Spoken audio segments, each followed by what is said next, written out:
Vatsimpana etny pasteur Ratsianarivo Lea. Indreo ny fitiavan'Andriamanitra ray zanakatsika mbola nahatratrarantsika indray ity andro anio ity, ahafahantsika misaotra sy manome voninahitra ny anarany, ivavaka isika tompoko. Voninahitra anao ry Andriamanitra ray zanaka ary fanahy masina, lay tompony tompo sy mpanjaka ny mpanjaka, lay Andriamanitra adraiadraika ho mandrakizay, lay tompony fahefana rehetra ny an-danitra sy ety an-tany.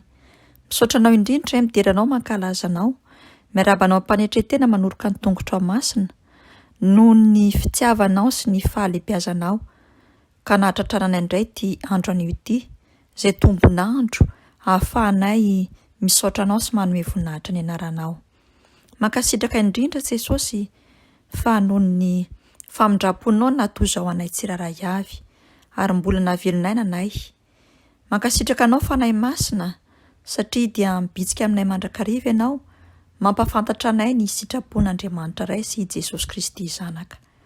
Tonga ny fotoana izay ivokisanay manoloana ny teninao amin'ny alalan'izao vatsim-panahy izao.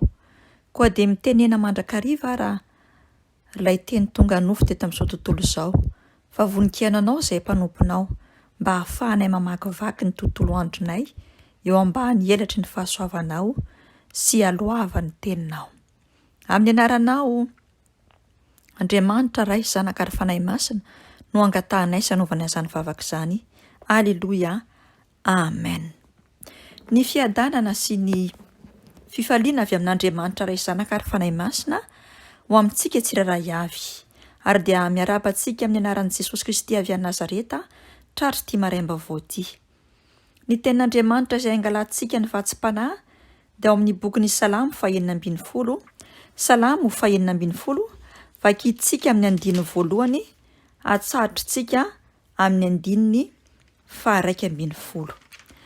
Psaume numéro 16, verset 1 à 11. Amin'ny anaran'i Jesosy. Arovy ao Andriamanitra, fa mialoko aminao aho. Hoy izao amin'i Jehovah tompoko ianao, tsy misy ananako azo oharina aminao, ary ny amin'ny olona masina ambonin'ny tany. Ireo ny olona tsara laza izay sitrako indrindra. Ho be ny fahoriana izay manovan'Andriamanitra hatakalony ny hafa, tsy mba hanatitra fanatitra ahidina aho, ary tsy mba ho tonono ny molotro ny anarany. Jehovah no anjara lovako sy kapokako, ianao no mampaharitra ny anjarako. Ny voafaritra ho anjarako dia eo amin'ny tany mahafinaritra.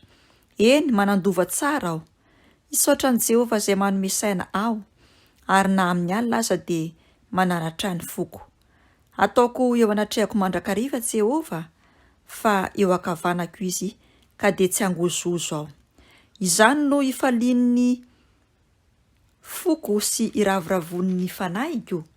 Eny, ny nofoko aza hitoetra tsy manana ahy, fa tsy ho fonao ho any amin'ny fiainatsitany aiko, tsy hamela ny iray masonao ho latsaka amin'ny lavaka ianao. Ampafantatra ny lalanaina ianao, fa avokisam-pifaliana no eo anatrehanao, ary fahafinaretana no eo an-tananao ankavanana mandrakizay. Amen. Izany tenin'Andriamanitra izany no mitarika antsika amin'ny lohahevitra hoe Andriamanitra loharano mpiainana. Andriamanitra loharano mpiainana. Ary teto i Davida izay nanoratra n'ity salamo ity dia nametraka ny fahatokisany sy ny finoany, ary koa nahatsiaro izy fa ao amin'Andriamanitra irery ihany no misy ny fiarovana, ary ao amin'ny irery ihany no afaka ialovana. Izany fanatrehan'Andriamanitra izany amin'ny alalan'ny fanahy masina nefa dia mila fifankahazarana amin'ny alalan'ny teniny, mila fifankahazarana amin'ny Jesosy Kristy Tompo. Ary rehefa mifankazatra aminy isika amin'ny alalan'ny teniny sy amin'ny alalan'ny vavaka izay asandratritsika, dia milaza mazava izany fa misy ny fanatrehan'Andriamanitra eo amin'ny fiainantsika tsirairay avy. Ny fakapanahy sy ny zavatra ataon'ny zanak'olombelona nefa, indrindra koa ny moa ny kristianina na milaza fampino, dia manao zavatra tsy mifanaraka amin'ny sitrapon'Andriamanitra. Manao fitondran-tena na fisainana ara-panana ara-tsaina izany tsy mifanaraka amin'ny fahamarinan'ny tenin'Andriamanitra. Ohatra amin'izany ny fitiavan-tena, ny fitaka, ny lainga, ny hafetsifetsena, ny fangalarana, ny fitsiriritana, ireo fahotana maro izay fantatsika tsiraray avy kanefa tanterahintsika, ankafizitsika ary toa manome famelan-keloka amin'ny tenantsika ihany isika ka mahatonga antsika hiteny hoe Jesosy ve tsy hamindra fo. Ao anatin'izay dia mila mandiny tena ny tsiraray avy amin'ny zavatra izay ataontsika isa-tsegondra, isa-minitra, isan'ora. Mila mahatsapa ary mila miaiky ny fahotana, mila miala amin'izany fahotana sy fahazaran-dratsy izany raha toantsika ka hikatsaka sy hitady ary te hitazona ny fanatrehan'Andriamanitra eo amin'ny fiainantsika.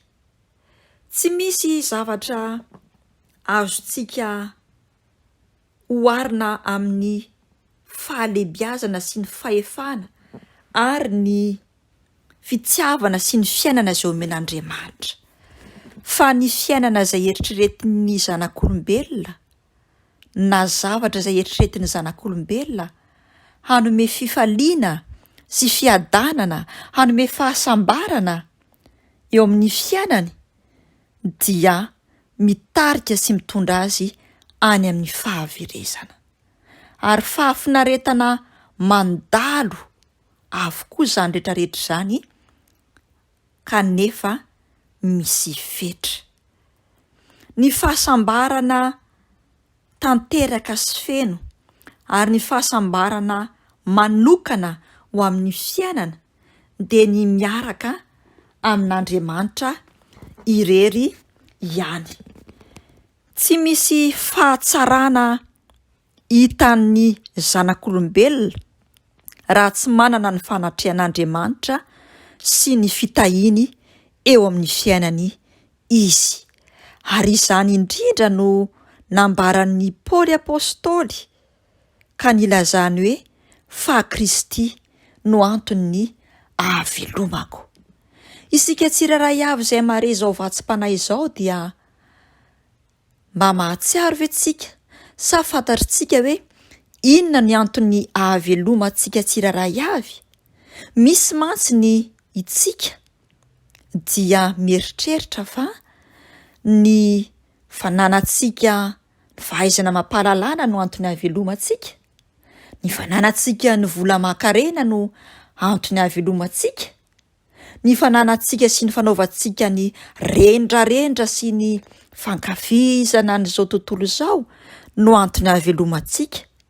Fa mafisy ny tenin'Andriamanitra tsara fa raha tena kristianina marina sy mpino marina ka nandray an' Jesosy Kristy Tompo dia eo amin'ny fiainany, ary Jesosy Kristy Tompo nandidy tsy manapaka ny fiainany, dia ny antony hahavelomany dia Jesosy Kristy Tompo. Ary izay indrindra no manome ny kristianina tsy hahafahan'ny milaza fa ny anjara lovany sy ny anjara kapoakany dia ao amin'ny Kristy Jesosy irery ihany, ao amin'Andriamanitra ray sy ao amin'ny fanahy masina.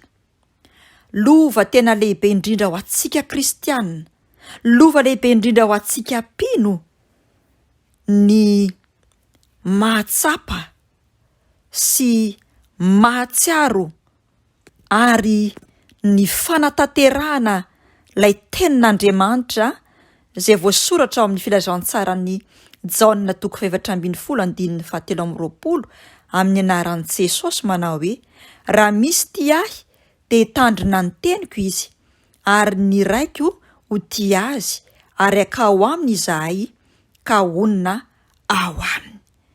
Izany hoe misy ny firaisana amin'Andriamanitra ho loharano azo antoka, azahoana fitahiana sy fahasambarana.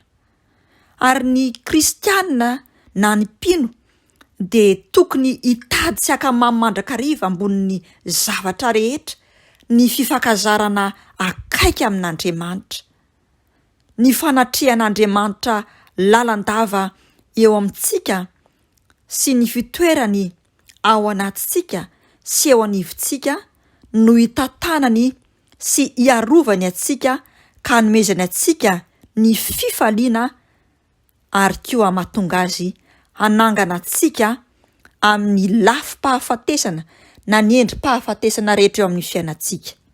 Izany no andraisantsika ilay fahasambarana mandrakizay izay omen'Andriamanitra ray. Ary izany Andriamanitra loharanom-piainana izany dia tsy mahafoy atsika ho any amin'ny fiainatsita, ho any amin'ny fahalovana. Ny olona izao tontolo izao mantsy na ny saritsary kristianina dia mila miomana fa tsy hisy fiarovana azy any amin'ny fiainatsita ary tsy handova ny fiainana mandrakizay izy. Mazava ho azy izany fa ny fahaverezana no efa miandry sy efa mitanitanina sahady dia ny mbola ety ambonin'ny tany. Mety tsy ho tsapany izany fa kosa mbola variana ny mankafia ny amin'izao tontolo izao. Variana miaina amin'ny lainga izay ataon'izao tontolo izao ary dia fitaovana ampiasain'ilay satana sy ilay devoly ilaza lainga sy hanatanteraka zavatra tsy mifanaraka amin'ny sitrapon'Andriamanitra, hany ka na dia amin'ny atsipiriany zavatra kely indrindra tsotra sy tokony atao amin'ny fahamarinana aza dia tsy maintsy mikaroka fomba amin'ny lainga foana mba tsy hanatanterahana ny marina sy ny tsara araka ny sitrapon'Andriamanitra. Dia mieritreritra izany olona izany na mieritreritra izany milaza fa kristianina na mieritreritra izany mpino izany fa izany ny tena fiainana, kanefa fiainana any amin'ny mpanjakan'izao tontolo izao dia ny devoly izany. Anio ara raha te hisafidy marina izao sy anao, raha te hiaina marina hiaraka amin'ilay Andriamanitra loharanom-piainana izao sy anao, dia raiso ny fanapahan-kevitra. Aza mangataka andro, aza mangataka ora, aza mangataka minitra, fa amin'izao fotoana sy ora izay andrenesako sy andrenesanao izao vatsim-panahy izao, dia raiso ny fanapahan-kevitra raha totsika ka tianana ny fiainana mandrakizay. Aza variana ny amin'ny saritsary-piainana izay omen'ilay devoly, omen'ilay satana, omen'ilay mpanjakan'izao tontolo izao, ary aza variana ny amin'ny tambitamby sy ny safosafo izay ataony, fa kosa lavo izy, roa izy, ary dagatakao ho any amin'ny farimy rehetrafo raha toka tena ekenao marina fa Jesosy Kristy avy any Nazareta no tompo sy mpanapaka ny fiainanao, ary milaza marina isika tsiraray avy fa kristianina efa nandray ny fahatera-mbaovao. Jesosy Kristy tompo dia te hanatrika antsika mandrakariva ary te hiara-dalana amintsika mandrakariva ka hanome antsika ny loharano-piainana.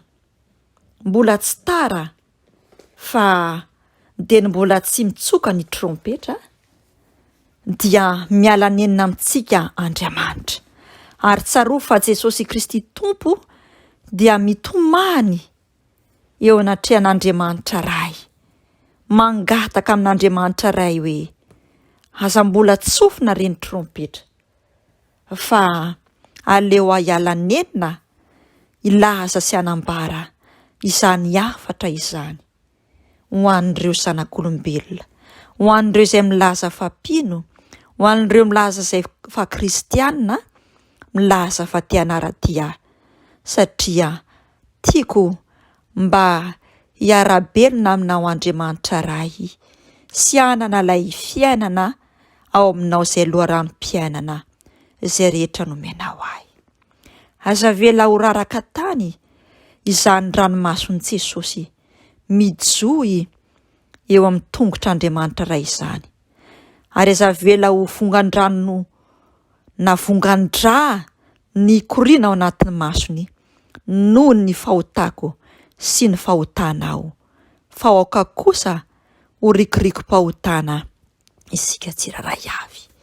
Ho an'Andriamanitra ny voninahitra, ho atsika ny fibebahana sy ny fandinihan-tena lalina dia lalina manoloana an'izany tenin'Andriamanitra izay loharano-piainana izany. Amen. Vavaka isika, mangorohoro ny foham-ampananay Jesosy manoloana an'izany teninao izany, fa ianao ilay Andriamanitra loharano-piainana mihitsy anie no efa tapa-kevitra te hamonjy anay fa izahay zanak'olombelona, izahay izay milaza fa kristianina, izay milaza fa mpanara-dia an' Jesosy Kristy Tompo, izay milaza fa mpino, dia tsy manaiky ny handray izany fiainana izany, tsy manaiky ny aina ao anatin'izany loharano-piainana izany, fa variana mankafy ny fahavetavetan'izao tontolo izao, ka manao ny sitrapon'ilay mpanjaka ny fahamazinana dia ilay satana fahavalinao zany Jesosy Kristy Tompo. Menatra izahay, matsiaro mangahy ahy, mibebaka, mandadilady, mangataka ny famindrapo sy ny famelan-keloka, satria araka ny teninao hoe ianao dia manasa ny sabatra ao mandrakariva raha tsy bebana ny fahotana, ary mbola fitiavanao hoe Jesosy Kristy Tompo no mbola anambaranao sy ampatsihivinao anay fa tianao zahay hanana fiainana dia fiainana be da be amin'ny alalan'ny fanatrehan'Andriamanitra ray. Aoka izay tsiraray avy ara Jesosy andiny tena lalina eo amin'ny fiainanay, ka atsiaro sy atsapa hoe Andriamanitra ve no manatrika ny fiainanay sa ny devoly no manatrika ny fiainanay.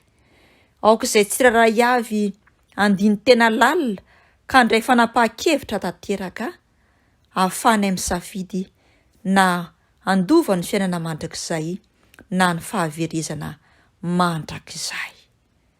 Jesosy io, misaotra anao, mankasitraka anao amin'ny faratampon'ny fitiavana lehibe izay atolotrao, ary dia tazanay ny ranomasonao izay mijohy mangataka ny famindrapo sy ny famelan-keloka, tazanay ny masonao izay mivoaka vongan-dra mangataka fifonana eo anatrehan'Andriamanitra ray mandrakariva ho anay izay mpanota tsy mendrika. Aoka izay Jesosy io, tsy handrarak'ilo miandoha na hanao tsinotsinona izany ranomasonao latsaka izany, fa hiverina indray Jesosy malalo ao anatin'ny valanao, hiverina Jesosy malalo ka handray anao tompo sy mpanapaka ny fiainanay, amin'ny fananay, amin'ny sainay, amin'ny fonay tanteraka, fa tsy sanatria Jesosy malalo anen'ny trompetra dia tsy ho hita izahay hoe aiza amin'ny toerana isy anay. Tompo malalo, reseo amin'ny alalan'ny teninao ny fo sy ny saina mampananay. Amin'ny anaranao Jesosy Kristy Tompo ilay mpamindra fo sy mpamela heloka no angatanay izany vavaka izany, ary koa anoloranay ny fanatim-pisaorana sy ny fanatim-pidirana ho anao Andriamanitra ray, zanaka ary fanahy masina. Aleloia. Amen.